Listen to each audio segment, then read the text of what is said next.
Friends, ഇന്ന് നമ്മളൊരു chicken popcorn ആണ് ഉണ്ടാക്കുന്നത്. അപ്പോൾ അതിന് വേണ്ടിയിട്ട് ഒരു ബൗളിലേക്ക് ആദ്യം ഒരു കോഴിമുട്ട ഉടച്ച് വെക്കാം.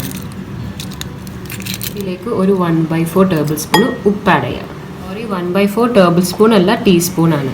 1/2 ടീസ്പൂൺ കുരുമുളക് പൊടി, 1 teaspoon soya sauce, 1 teaspoon vinegar, 1 teaspoon chilli flakes, 1.5 table spoon cornflour add ചെയ്യാം.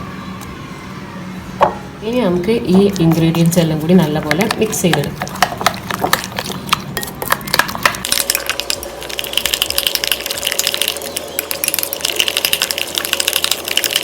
ചാനലിൽ ഫസ്റ്റ് ആണെങ്കിൽ സബ്സ്ക്രൈബ് ചെയ്യുക, വീഡിയോസ് ലൈക്ക് ചെയ്യുക, പിന്നെ എല്ലാവർക്കും ഷെയർ കൂടി ചെയ്യുക. ബെൽ ബട്ടൺ കൂടി പ്രസ് ചെയ്താണെങ്കിൽ വീഡിയോസ് അപ്ഡേറ്റ് ചെയ്യുമ്പോൾ പെട്ടെന്ന് തന്നെ നോട്ടിഫിക്കേഷൻ വരും. ഇനി ഇതിലേക്ക് ഒരു 500 ഗ്രാം ബോൺലെസ് ചിക്കന് ആഡ് ചെയ്തെടുക്കാം. ചിക്കൻ്റെ സൈസൊക്കെ നമ്മളിഷ്ടം പോലെ എന്താ പറയുക, നമ്മളിഷ്ടത്തിനനുസരിച്ചിട്ട് വലിയ സൈസും ചെറിയ സൈസൊക്കെ ആക്കാം. പോപ്കോൺ ആയതുകൊണ്ടാണ് ഞാൻ കുറച്ച് ചെറുതാക്കി കട്ട് ചെയ്ത്. ഇനി ഇത് നല്ലപോലെ ഒന്ന് മിക്സ് ചെയ്യാം.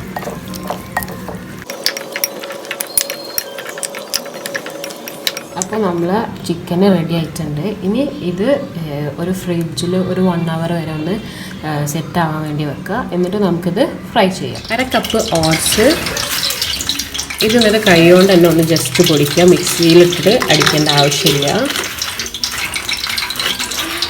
ഇനി ഇതിലേക്ക് 1/2 കപ്പ് മൈദ ആഡ് ചെയ്യാം,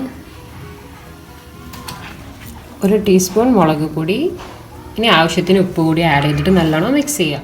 നല്ലപോലെ എല്ലാം മിക്സ് ചെയ്ത് വെച്ചിട്ടുണ്ട്. ഇനി ഇതിലേക്ക് റെഡിയാക്കി വെച്ച ചിക്കൻ്റെ പീസസ് ആഡ് ചെയ്ത് കൊടുക്കുക.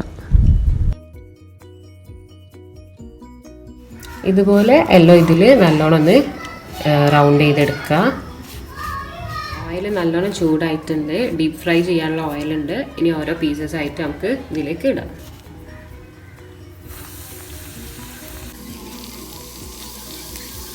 ഒരു ഗോൾഡൻ ബ്രൗൺ ആവുന്ന വരെ നമുക്ക് ഫ്രൈ ചെയ്യാം. നല്ലപോലെ ഫ്രൈ ആയിട്ടുണ്ട്. ഇനി ഇത് ഒരു പ്ലേറ്റിലേക്ക് മാറ്റിയിട്ട് ബാക്കിയുള്ള ചിക്കന് കൂടി ഇതേപോലെ തന്നെ ഫ്രൈ ചെയ്തെടുക്കാം. നമ്മളെ ചിക്കൻ പോപ്കോൺ റെഡി ആയിട്ടുണ്ട്. എല്ലാവരും വീട്ടിൽ ട്രൈ ചെയ്ത് നോക്കുമെന്ന് വിചാരിക്കുന്നത്. ഭയങ്കര ഈസിയാണ് ചെയ്യാൻ. കുറച്ച് നമ്മളൊന്ന് ഫ്രൈ ചെയ്യുന്ന ഒരു സമയം എടുക്കുന്നുള്ളൂ. അപ്പോൾ ഈ വീഡിയോ വാച്ച് ചെയ്യുന്നത് താങ്ക് യു. എന്തായാലും വീട്ടിലുണ്ടാക്കി നോക്കാം.